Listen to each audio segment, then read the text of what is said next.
Pesi Libota Nanzam Shalom. Les émissions à Bino, on est ça pour presque l'économie. Bayebi Nangolo Nzambe. Nzamba Pambola Bino partout aux Olanda Bissau. Les en Congo Brazzaville, à Kinshasa, à l'équilibre sur place des alliés. Nzambe na Bissau à Pambola Bino. On a Pessi merci. Et pas notre réalisateur, notre caméraman, l'ingénieur Chibé Sindili, Nzamba Pambola. La Pessi Mbote na Bota Mouboula, la bonté divine ministrise. Nzambe à Pambola Bino, Manana Basika Nibali, Nzamba Pambola Bino. La Pessi Mbote, un grand homme de Dieu que j'aime beaucoup. Le prophète Nathan Nakawalesa, on fait que le Seigneur te bénisse. Nzamba Pambola, le prophète Benjamin Kalala. Où il y a joli saluso Nicolo Oyo, Ngolu Nzambe Zali Kolonae. Bino Mion Sobozola, partout aux alliés. Et Naïko Salino de Soussou, Nzambe Nangai, Amona Bino. Nazolo Bela émission, Oyoza, les temps de la délivrance. Et émission passée, le Bela qui t'a vendu, qui t'a acheté, Nani Oyo Atekio, Nani Oyo Sombio. Et le Bela qui sur les caméras, il va marcher à Maputo. Et ça va te bénéficer, Teka Bango dans ma famille, et ça va te bénéficer, Teka Bango dans ma quartier, et ça va te bénéficer, Teka Bango dans ma avenir. Mais aujourd'hui, nous allons voir un peuple où va Teka Maki, et nous allons se manifester qu'il y a des livres qui vont. Objectif, c'est ça que tout compte à la bande pour la bino à travers cette émission que Milimo et Bateau à la délivrer pour la vie à Bateau Kangaba. Nous avons un livre à Esther. Nous avons un livre à Esther. Esther chapitre 7 et toujours dans le verset 3, Tokokitatina verset 4. Nous lisons la parole au nom de Jésus. La reine Esther répondit: j'ai trouvé grâce à tes yeux, ô roi, et si le roi le trouve bon d'accorder moi la vie, voilà ma demande, et sauve mon peuple, voilà mon désir. Car nous sommes vendus, moi et mon peuple, pour être détruits, égorgés, anéantis. Encore si nous étions vendus pour devenir esclaves et servantes, je les tairai, mais l'ennemi ne saura compenser les dommages faits au roi. Parole du Seigneur. Bible dit solo ya Esther. Bible dit Esther azalaki moko ya bato o bafandaki na kati ya mboka oyo esika toti kotanga lisolo. Bible dit Esther azalaki reine oyo abalalaki na roi Assurus. Mais Bible solo ba na kata ko bala na bango libota mobimba ya Esther bazalaki esclave na kata mboka moko. Écoute-moi ce que je vais te parler ce soir. Si l'Éternel est Dieu veut te faire du bien, si l'Éternel a un projet pour ta vie, tout ce que le monde des ténèbres peut parler, bien aimé, cela ne peut jamais empêcher le plan de Dieu de se réaliser dans ta vie. Ce qui nous a marqué, mais sachez très bien que Makambo Nzamba Lakana un jour est fini par accomplir. Bible Soloba, un jour, le roi fêtait son anniversaire. Pendant qu'il célébrait son anniversaire, il avait invité ses convives. Les gens étaient tellement nombreux, pour célébrer l'anniversaire du roi. Mais pendant qu'ils étaient avec le roi, écoute ce qui s'est passé. Les gens buvaient, les gens mangeaient, les gens dansaient. Il y a au moins 3 verbes qui se conjuguent. Il y a le verbe manger, il y a le verbe danser et il y a aussi le verbe boire. Il y a des gens qui viennent juste pour danser, il y a des gens qui viennent juste pour manger, il y a des gens qui viennent juste pour boire. Et au moment où la fête ambiance totale, ce qui m'a mis chatou et bandi au Kisama.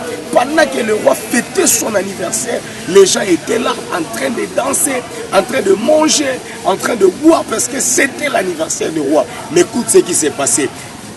Le roi a invité la reine qui devait venir au moins participer dans la fête du roi. Et cette reine s'appelait Fatih.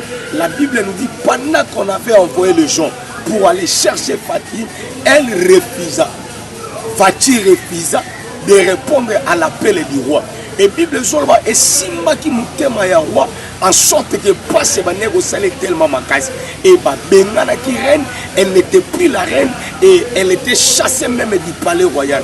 Mais écoute-moi bien aimé, naïe royer bisayo à ma qualité d'un prophète. Avant Anéo et si là l'Éternel a un projet pour ta vie. Avant Anéo et si là nzambazana mabongisi mozo bongisa pour la famille na yo. Avant Anéo et si là Congo erotika la bongoté. L'Éternel a un projet pour ce Congo. J'ai dit merci. Nzambe apambo le chef de l'État, place à Zolanda Bisso et na pamboli Mama Denise Nyakeru. Nzamba pambola ye, na pamboli gouvernement mobimba et si kanyo sobozali et nzamba béni mboka au Congo. Écoute-moi bien aimé dans le Seigneur. Pendant que Bible Zoloba et Sengaki ke Baluka qui pouvait remplacer la reine et pendant qu'on cherchait, la grâce a été choisie na fille à Esther. Esther qui était la fille. Son oncle Mardochée était une sentinelle qui gardait la porte de la cour du roi. Cet homme n'était pas connu. Mais écoute-moi très bien.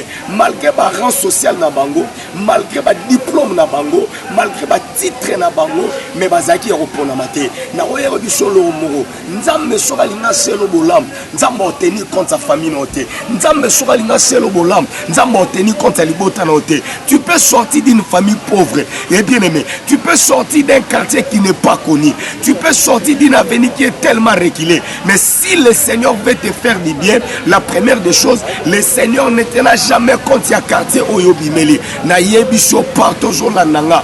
Pourquoi il y a l'élo? Avant la fin de cette année, il y a une surprise. On s'en va préparer pour la bonne. Même si va teka yo, même si va teka vina yo, même si va teka libala na yo, même si va teka mbongo na yo, il y a encore la seconde chance. Le Dieu que je te prêche, c'est un Dieu de la restauration. Le Dieu que je te prêche, c'est un Dieu de la restitution. Le Dieu que je te prêche, c'est un Dieu de la rémunération.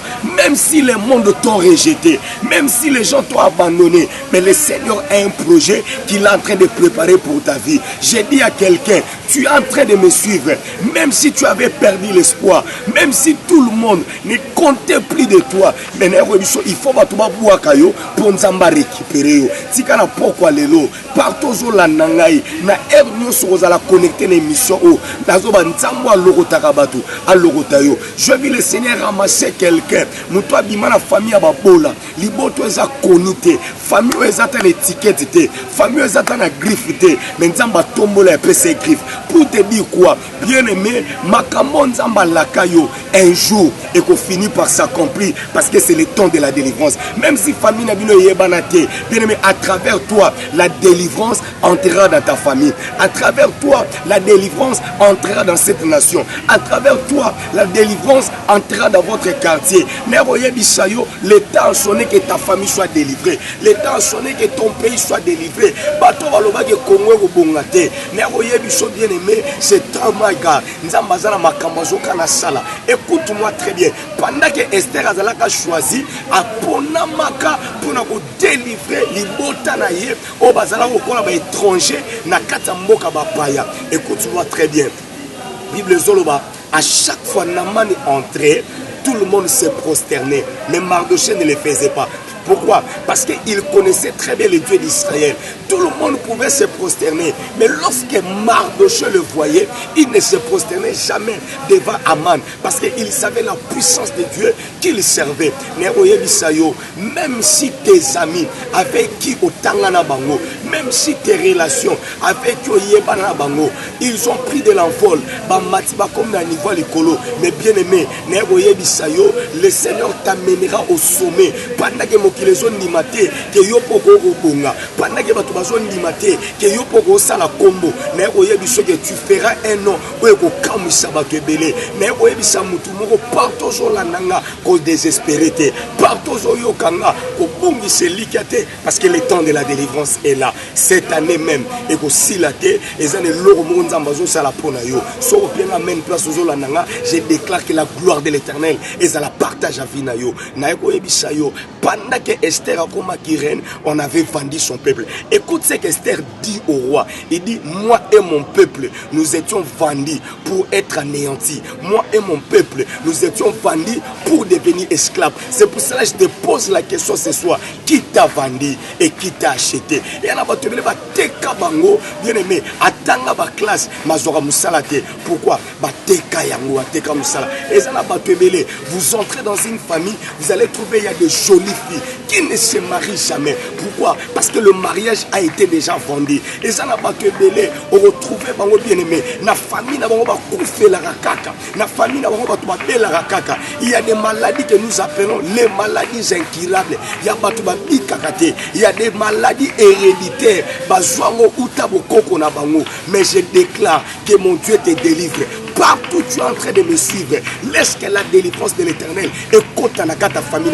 Même si vous avez quelqu'un à l'hôpital, la main de l'Éternel n'est pas trop courte pour sauver. Je suis en train de prophétiser. Je dis à quelqu'un, ta maladie, c'est pour que la gloire de l'Éternel se manifeste. Je dis à quelqu'un, ta situation, c'est pour que la gloire de l'Éternel se manifeste. Ton problème, c'est pour que la gloire de l'Éternel se manifeste. Je déclare au nom de l'Éternel, partout tu es en train de me suivre, partout